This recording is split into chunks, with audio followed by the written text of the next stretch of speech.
Okay, this is a presentation by Dr. Constante. So even from the previous two topics, no, we will just be using her presentations and then I will just be the one to discuss the handouts with you. Okay, just to save time. We actually have a few surgeries, no, concerning the teeth and then the mammary gland. And mostly you will really experience those if you are handling dairy cattle farms. So it's mostly the dairy cattle farms that would really exhibit this kind of wounds, okay? And during the time when I was working in a dairy cattle farm for almost a decade before I joined the academy, I would say I only had experience of only teeth obstruction. Okay. And then, and nothing more.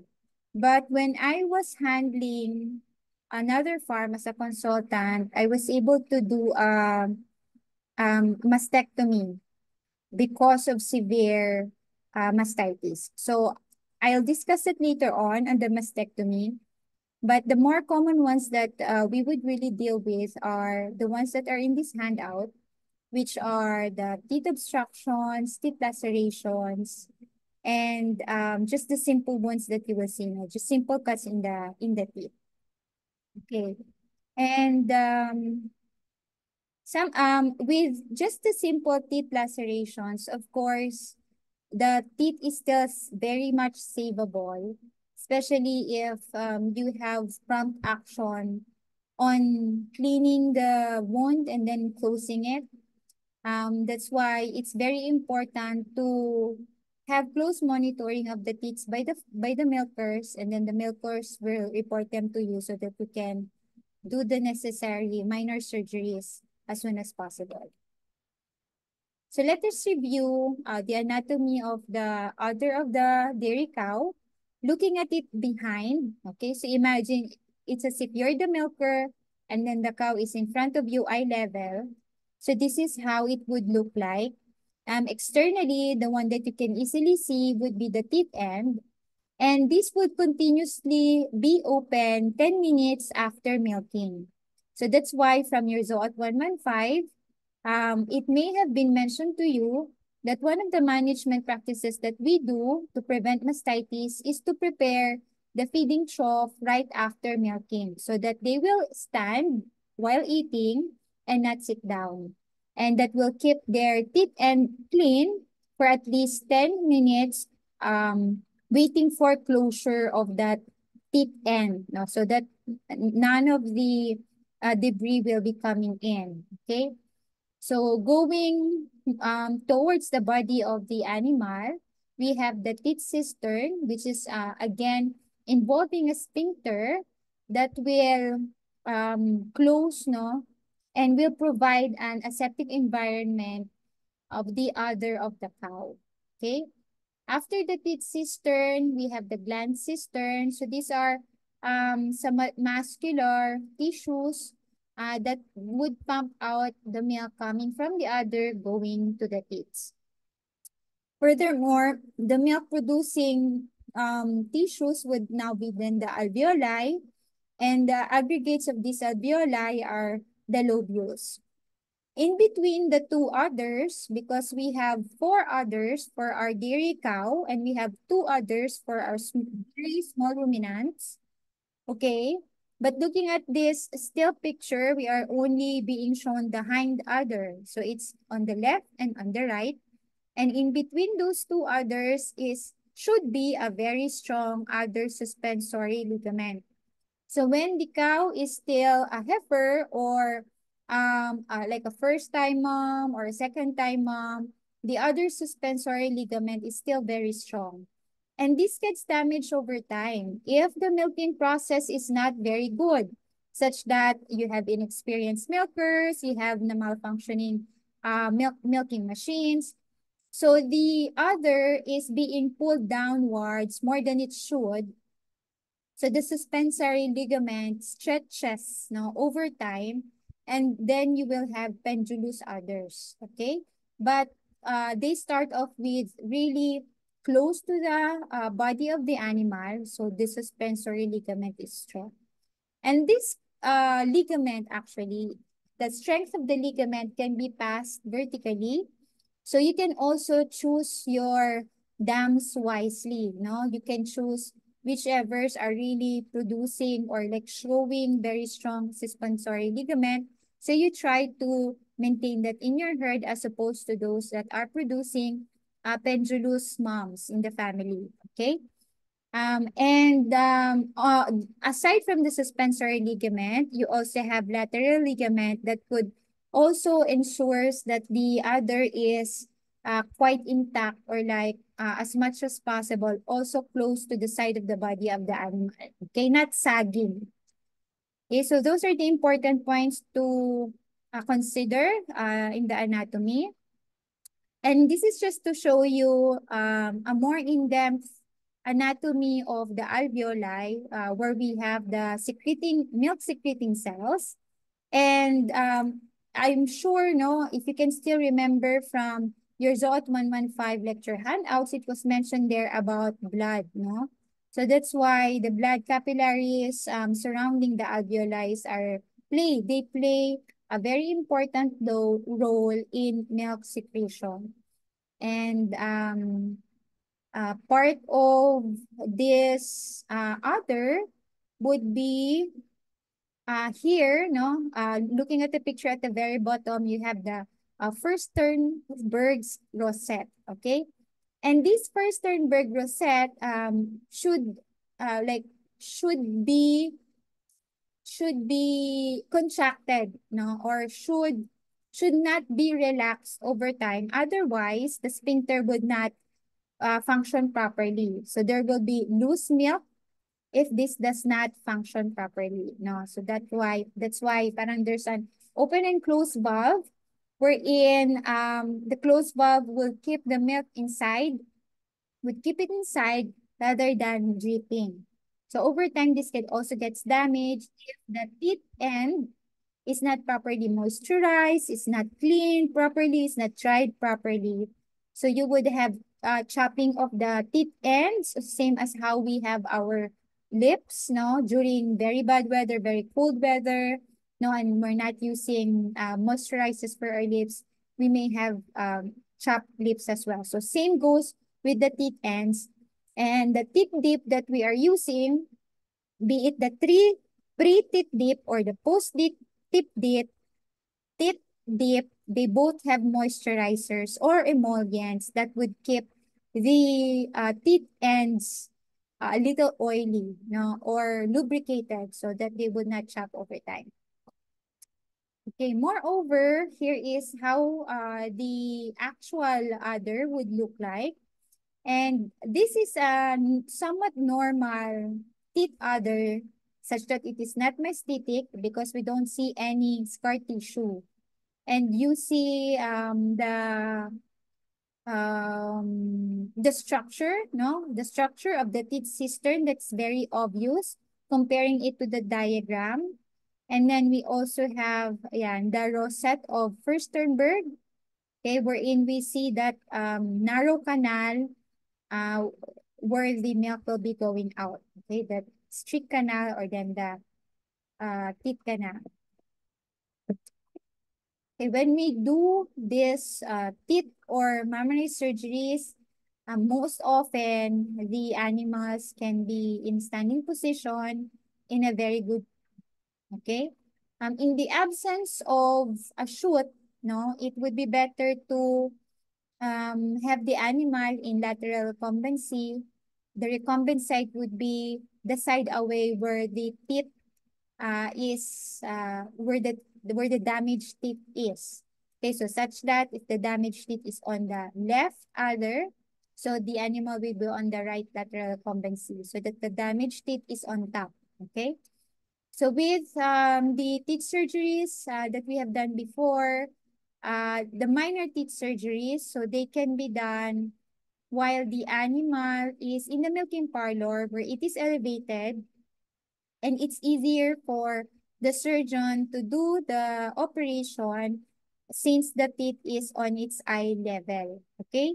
Rather than on this side when it's on the ground level, the surgeon will be stooping down or sitting on a small stool. Okay?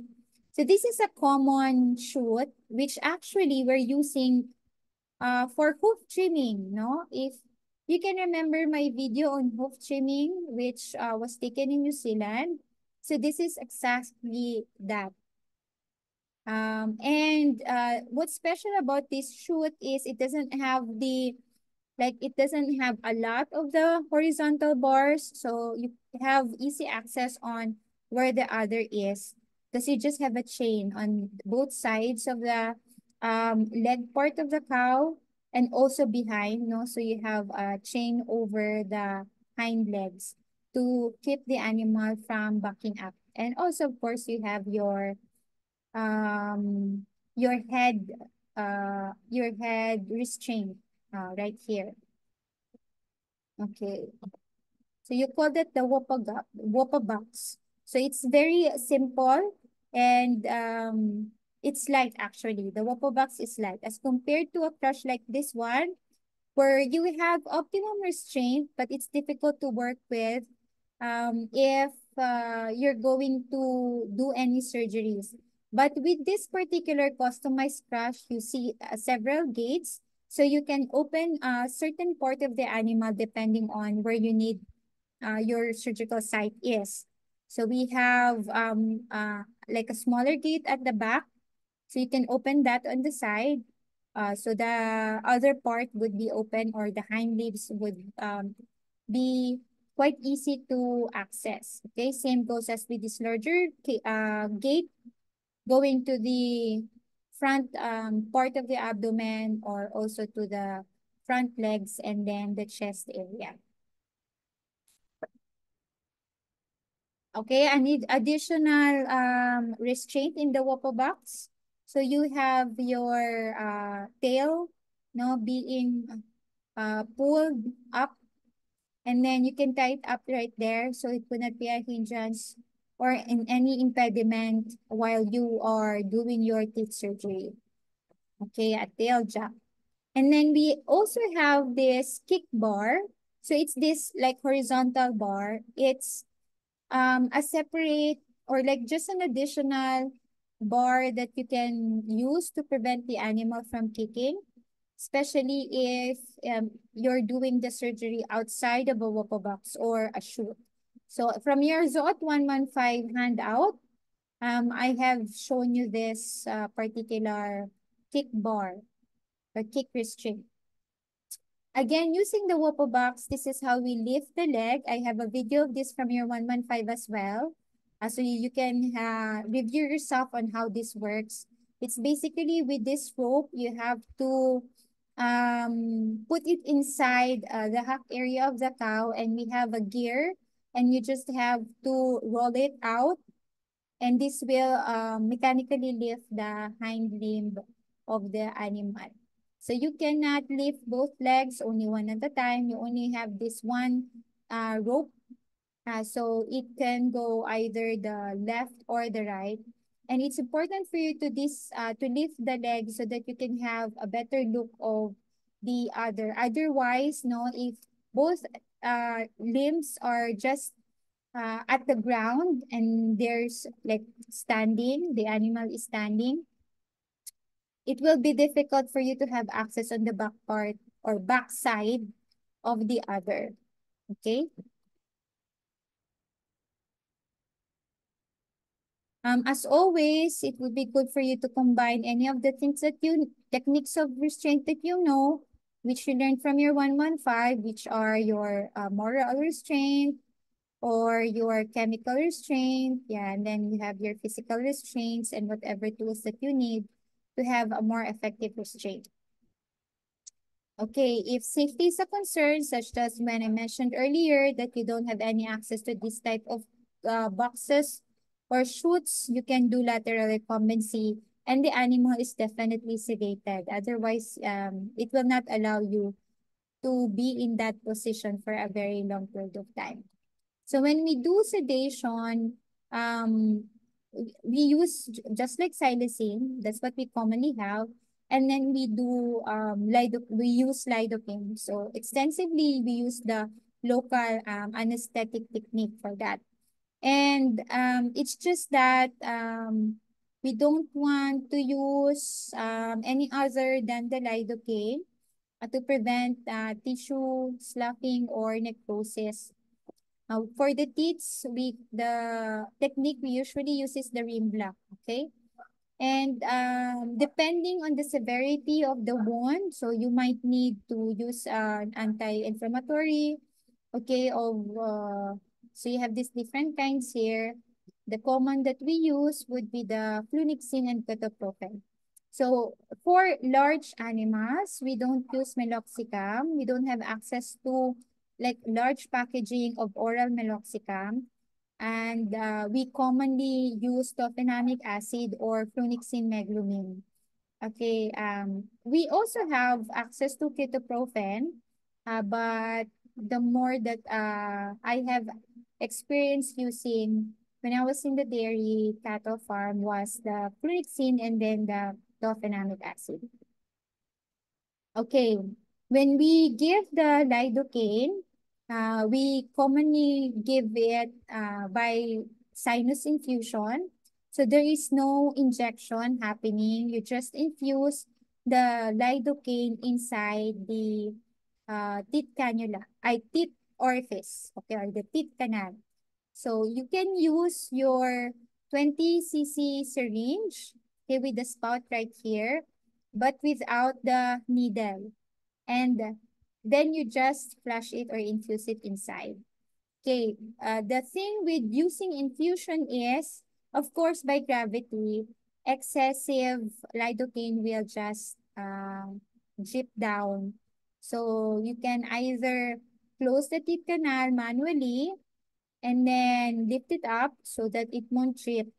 If for, let's say, 5 minutes, the total time the ideal time would be 10 minutes, enough for the lidocaine to be absorbed by the surrounding tissues for desensitization. Okay? We use 10 mils of the lidocaine for each of the teeth. In my experience, I didn't have any chance of working with like bilateral or quadrilateral damaged teeth.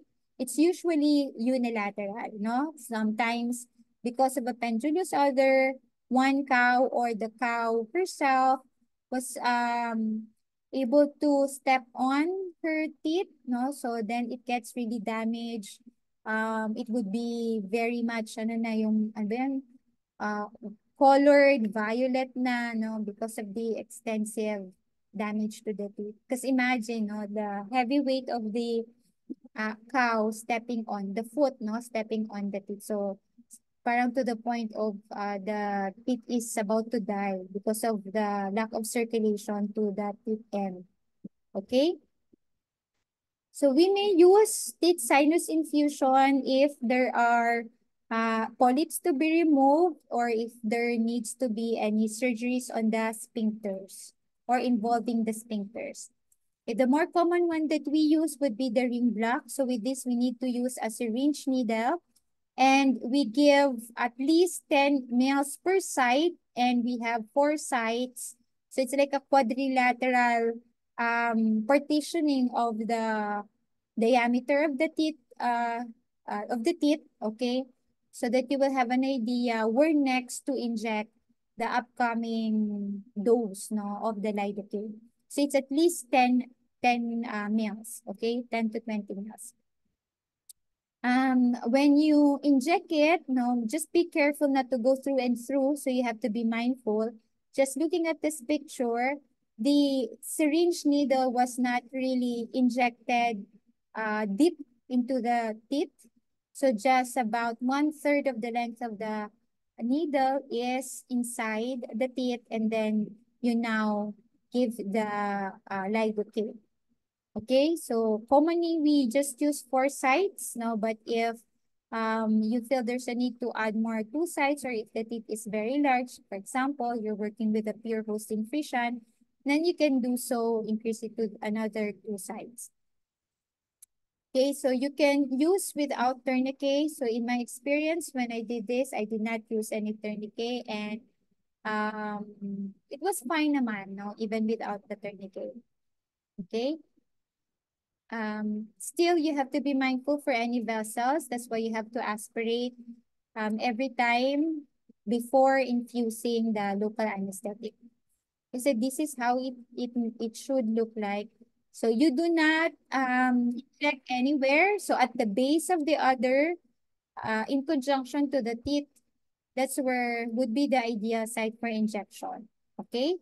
So at least it could cover the area above the teeth ring and then below it. So you can have a wider coverage.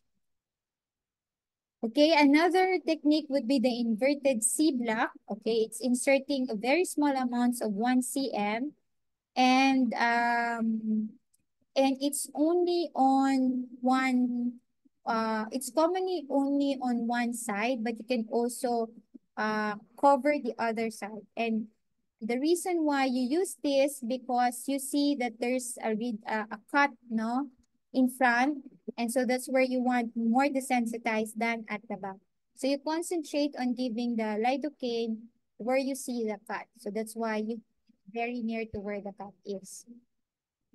Another one is intravenous.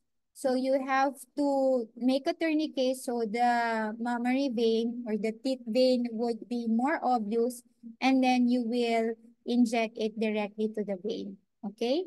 And the minimum amount that we give is 5 mils. So it is a little lesser than the 10 to 20 mils because this one is already direct to the vein. Okay? As opposed to the one that would be scattered in the tissue. So you need more you need more anesthesia for that. Okay.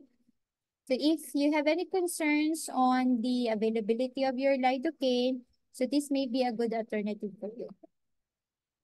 Okay, now with the use of a tourniquet, then the teeth vein would be more obvious. So it's easier for you to inject it directly and infuse the lidocaine there. Okay, so other blocks that you may use would be the line block. This can be an alternative to your inverted C block where you have a clean cut.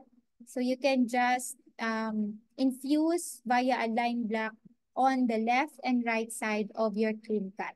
Okay. This is not very widely done, okay, in the veterinary sector, because the topical lidocaine is mostly used for the human side, but we can have access on this. So you can also use this. Now, if you have any problems in, or like, for example, you want to economize on the syringes or for whatever reason, no, you may opt to also use the topical lidocaine, and it is as effective as the injectable ones, okay? But well, we can expect, since it's topical, the penetration of the local anesthetic cannot go as deep as compared to you when you do the ring block. Okay, so the contact time will be longer, and then because of the absorption will take longer, and then possibly the time for you to work um, in the surgery should be faster than when you use a ring block with an syringe needle. Okay. So topical application, this can be a lidocaine ointment, or you can also use the liquid lidocaine, and either you just splash or you dip or you spray. Okay. And then the other one would be paravertebral anesthesia. And you already know this, no? The Farquharson and then Magna Capella. Okay. And you may also use epidural, but imagine that if you're going to use the paravertebra and then the epidural, no, the lidocaine would be traveling coming from the topmost part of the body going down. So the contact time will be a lot longer before we can really expect total desensitization of the teeth if we use this. So my advice is for you to do a local, and then if there's a need for you or it makes you more comfortable to have a more stable surgery, then you can also opt to do this paravertebral and sacral epidural. Okay. So just be careful with doing the epidural because there may be temporary dysfunction of the hind limbs. So the animal may suffer from, trying to sit down and stand up, sit down and stand up. And that would not be good when you're doing any teeth surgeries because it will take so much time to finish it. And this is just actually a minor surgery. Okay, we have these considerations before we do any of these surgical interventions. We have to know the mastitis status of the cow, if it is, so that if there's a need for us to also give further or additional antibiotics or drugs, such as the appropriate antibiotics to control the mastitis. Okay, of course, healing of the wound or the wound itself may have been caused by the mastitis, so it's very important that we have to control and treat mastitis together with the surgery. Okay. With this consideration, so we can opt for giving the systematic antibiotics for both the wound and then the mastitis control, or we can opt to give the intramammary, which is a local infusion. Okay. Next is if we have identified that the cow is suffering from clinical mastitis, it should be the better way, do the better way of sending a sample to the laboratory for culture and sensitivity testing so that we can have the correct antibiotic to use to treat and control the mastitis. So this would have a direct effect on the wound healing of the teeth that was sutured. So we really have to do this part. Okay, if there is any canal obstruction, okay, we have to address it, by making sure that the mastitis will lessen. And so there will be no milk clumps, okay, obstructing the teeth canal. Okay, so that there will be no further wounds happening. Okay, even if we adjust this one particular wound, there will be no upcoming wound. Okay, because we're at the same time addressing the mastitis. Okay.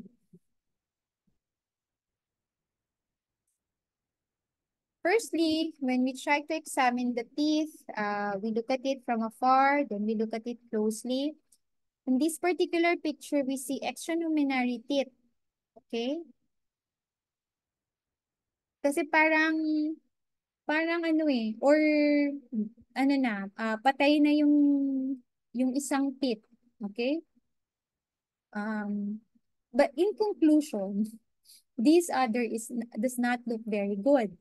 Now, because the teeth are not equally spaced, they are not equally sized, the other are not equally sized as well. The front other is very collapsed compared to the hind other. So that's why we have an impression here that it looks like the hind teeth have extranumerary teeth, no? But they're just total of 4. So it could be that the front teeth are not just as developed as the hind teeth. Okay, and this can happen also. Okay, after visual inspection, one way to ensure, okay, for any presence of mastitis is to palpate the udder and milk it to know if the udder is hot, it's painful to touch, it's inflamed, it's hard. Okay, if you feel any of the milk clumps inside and when you try to milk it out, if there would be any presence of clots. Okay, and then the teeth probe is the teeth cannula. So if you see any obstruction or if there is any difficulty in the milk letdown, okay, so you can try to put in a cannula to aid in the patency of the teeth so that the milk can easily flow out. You can also do ultrasonography. In fact, there's a master student, okay, that did his ultrasonography master's thesis in the farm I work for.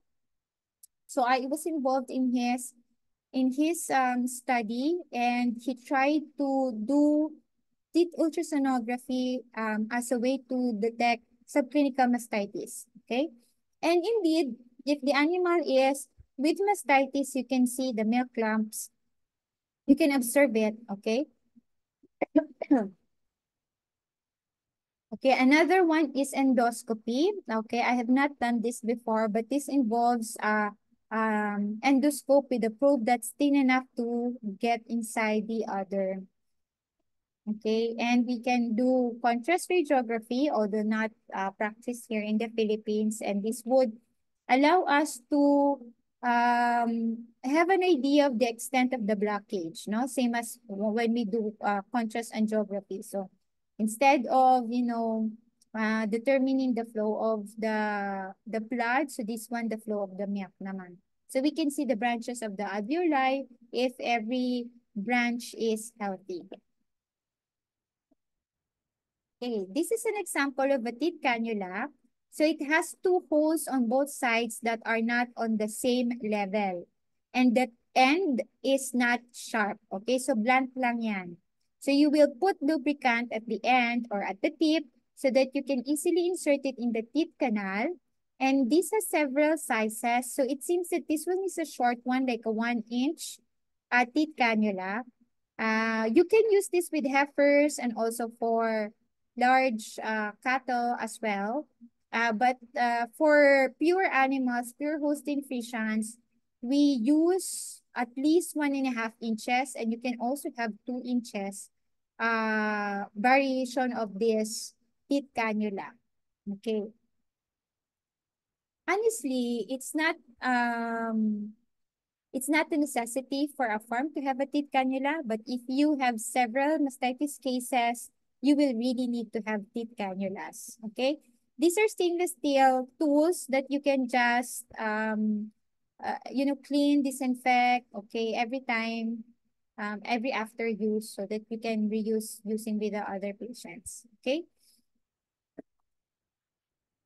And the picture at the bottom is another type of a teeth cannula, but we call this more of a, there's another name for this actually.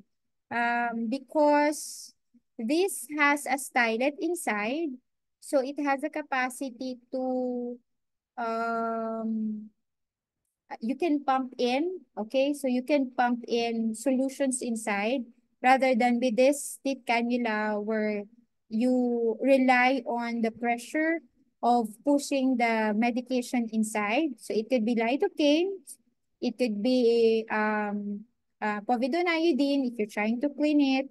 It could be antibiotics as well, okay?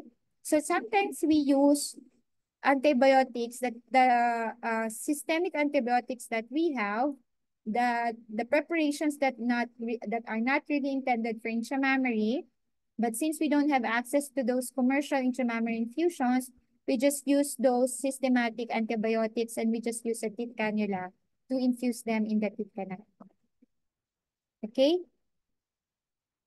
Yan, the methylene blue is just a dye so that we would see parang yung contrast angiography or contrast radiography. It's also as this one. The methylene blue, since it's a dark blue dye, and especially if the other is white, and you can infuse this stain so that you can see if they would flow through, like you can see the alveoli, which are patent, no, which are patent of the milk tree inside the other. But I have not done this. Okay. Another way for us to use the teeth cannula is we have any clogged teeth because of mastitis. So we put it in, and then there would be increased milk flow. And the milk that's being let out by this mastitic cow is yellowish red, and it's very viscous. So just looking at the picture, I can already smell, no, the pus coming from the mastitic teeth, the mastitic outer. So we have a lacerated teeth here, just to show you the placement of the teeth cannula. So the length of the teeth cannula can allow you to go up to the teeth ring or the base or the teeth cistern of the animal, so that it has wider reach as compared to, using a shorter one like a 1 inch teeth cannula in a very big dairy cow. So it would just go halfway. Okay. Nasa laceration pa lang tayo. We're almost done with our time. So anyway, I'll be fast with this one. So the lacerations are emergency cases. So the simple management would be to clean it as soon as possible so it will not get contaminated.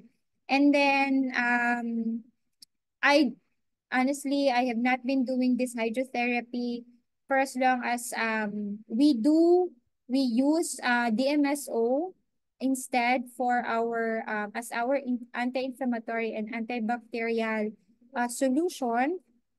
And then um it depends on the wound, no?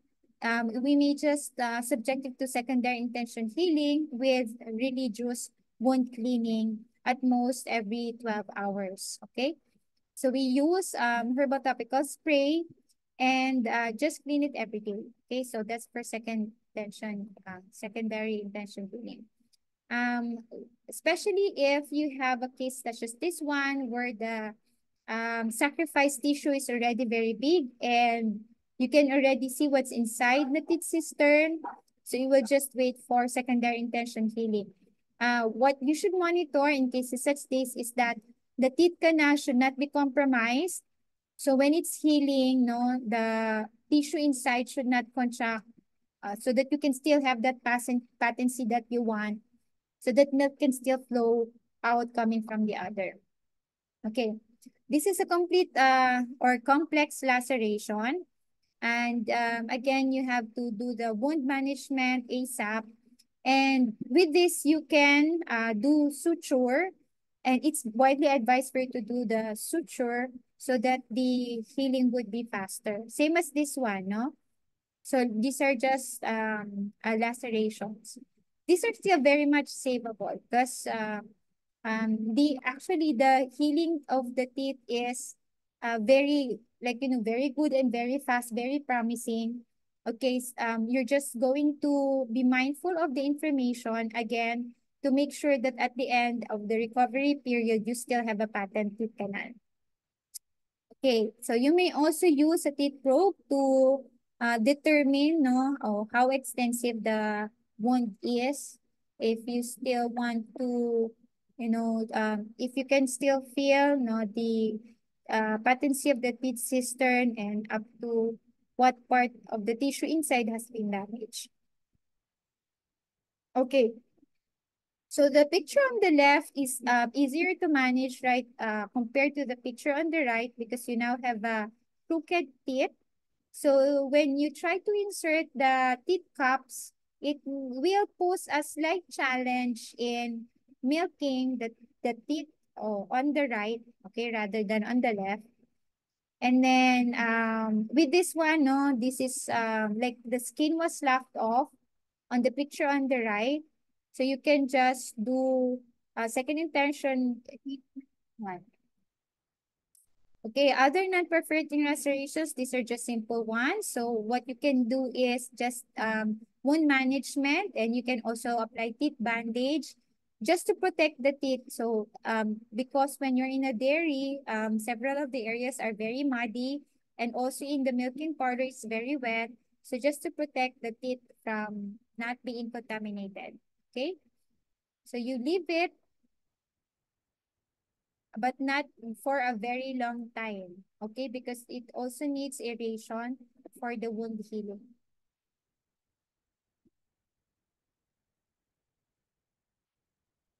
Okay, so the teeth bandage is self-adhesive, so you can easily use it like how you're using the vet wrap.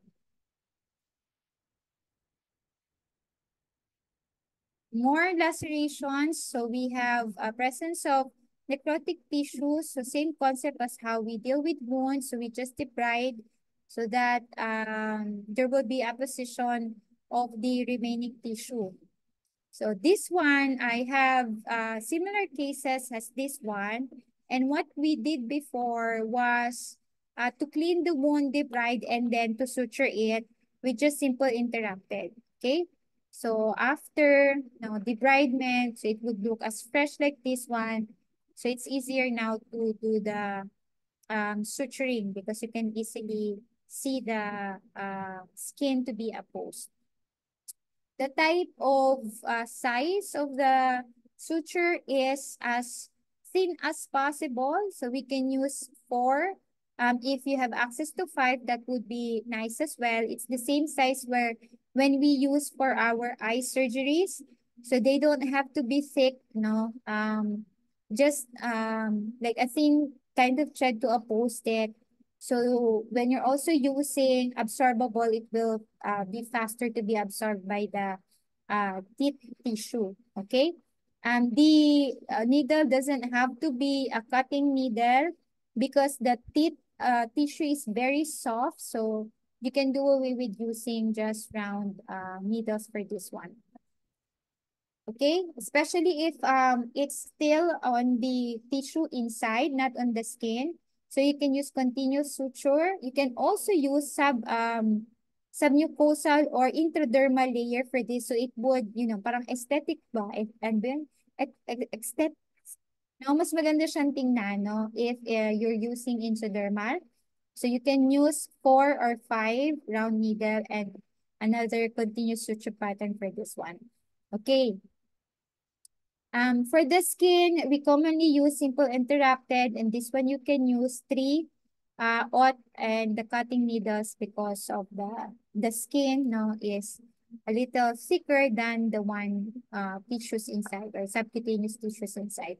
So we commonly just use simple interrupted, but you may choose to do horizontal matches as well. Okay. So the lacerations that you are seeing all throughout the handouts are actually just the same. Ayan. And this one, this is the this is the thing that I mentioned to you about that you have to monitor and to keep the canal pattern. So you leave this cannula inside. So aside from the metal one that was mentioned earlier or shown earlier, you can also have plastic teeth cannula. It's just that for the plastic teeth, they're not as wide. So diameter is I'm not very sure about diameter. Maybe 0.5 inches. But definitely they're shorter than the metal cannulas that was shown to you earlier. So at most they are 1 inch. So some would be 0.5 inch. Okay.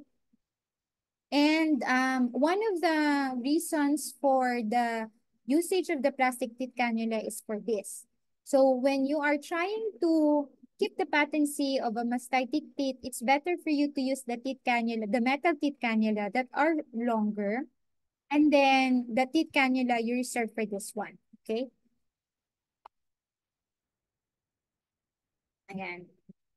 So this will keep the canal in place, no? So that you don't have to close the canal when you're doing the suturing, okay? So it will prevent you from suturing, going through and through. So it just be on the submucosa, okay? Okay. It can happen that you will have wound dehiscence, but especially if the teeth had been stepped on by another cow or by herself. So you just have to be careful in isolating the surgical patient no, until recovery and ensuring that there will be enough space, no overcrowding. And then the area would be as clean as possible with dry bedding so that healing will be as fast as possible. Okay? Mm-hmm. Okay, sometimes there would be some fistulas, so you have to address that. Okay. Yan. So if you have a fistula, you have to correct it and then you have to oppose it again. The common ones that we use would be simple interrupted sutures. Okay, and since it's just a small opening, so the healing process will be as quick as from 5 days And then the intention is through the primary healing. Okay, intention healing. Okay, for your teeth bandage, it's a must to change it every day because trying to imagine the surroundings of the milking parlor, it's wet, it's muddy, so it's definitely going to be dirty over several hours, so you have to change it every time. Okay, and same as with the wound management, you just ensure that the surgical area is clean, so you just clean it every day. And sometimes, if it's not really needed to use antibiotics such that the animal is not mastitic, then just use the wound sprays, okay? And then don't give any of the intramammary infusions. Definitely, while the teeth is recovering, you cannot harvest the good milk from it. You have to harvest the milk, but you have to throw it away, okay? Because it will be contaminated with the fresh wound, okay? There may be blood, but it's still important that you have to milk out that affected other, otherwise it will lead to mastitis again. Okay, so for obstruction, either we have the probe that was shown earlier, yung parang meron siyang ring where you put in your finger or your pointer and then you pull it out. Okay, or same as when you have your teeth knife or teeth cannula that was shown earlier. So it depends on the type of obstruction. It may be poor if it's already chronic and if the tissue is already with scar tissue, so it's already rubbery. In this picture below, you see that the left hind udder is severely inflamed and it's reddish compared to on the other side, pinkish compared to the other side. So it may have severe obstruction. So this is one of the teeth tools that we can use. So basically, if there are any clogged or hardened milk in the teeth canal, it will try to screw it inside and then pull it out. Okay, so parang corkscrew na when you're opening a wine bottle. Another one is like a teeth knife. Um, so it is on the other slide. So the teeth knife has a sharp end. What I don't want about the teeth knife is it can damage the proximal part of the teeth because you can really tear it up and then there would be blood oozing because of the torn tissue. Okay. And the one in the picture is what we call a teeth dilator. It's just like a forceps. So when you try to put it inside and then you open it up, so it will dilate the teeth. So if there would be like a little soft but clump milk, you can easily flush it out or you can scoop it out. Okay, so that's main difference between the teeth knife and then the teeth cannula. Okay, for the fibrosis, so that's what I mentioned earlier for the chronic contracted tissue or severely inflamed tissue, and you would have to use the teeth knife. So you have your sharp end at the sharp tip, so that will destroy the scar tissue, but it will be bloody as well. Okay, another one is if there is any tight teeth sphincter because of the scar tissue, so because of the healing of the prior bone, the teeth sphincter already contracted and the milk could not go out easily as before, so this can lead to mastitis. So you have to use a teeth knife to remove that scar tissue, okay, or dilate it. But this would be very tedious because this is done manually. So it's like every time you have to do it talaga, parang ganon. So um, this is not the long-term solution for it. Okay?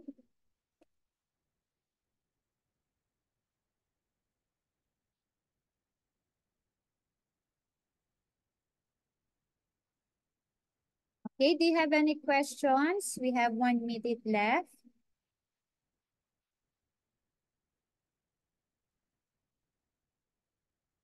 So I have not encountered any cases of atresia or absence of teeth orifice, but okay. I was able to experience several extraluminary teats, and we address them by removing the extra teats when they are still young.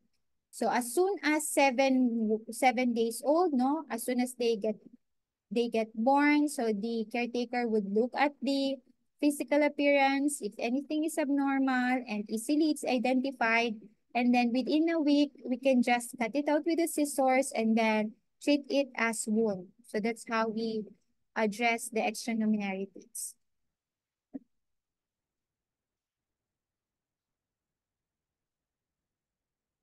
Any questions?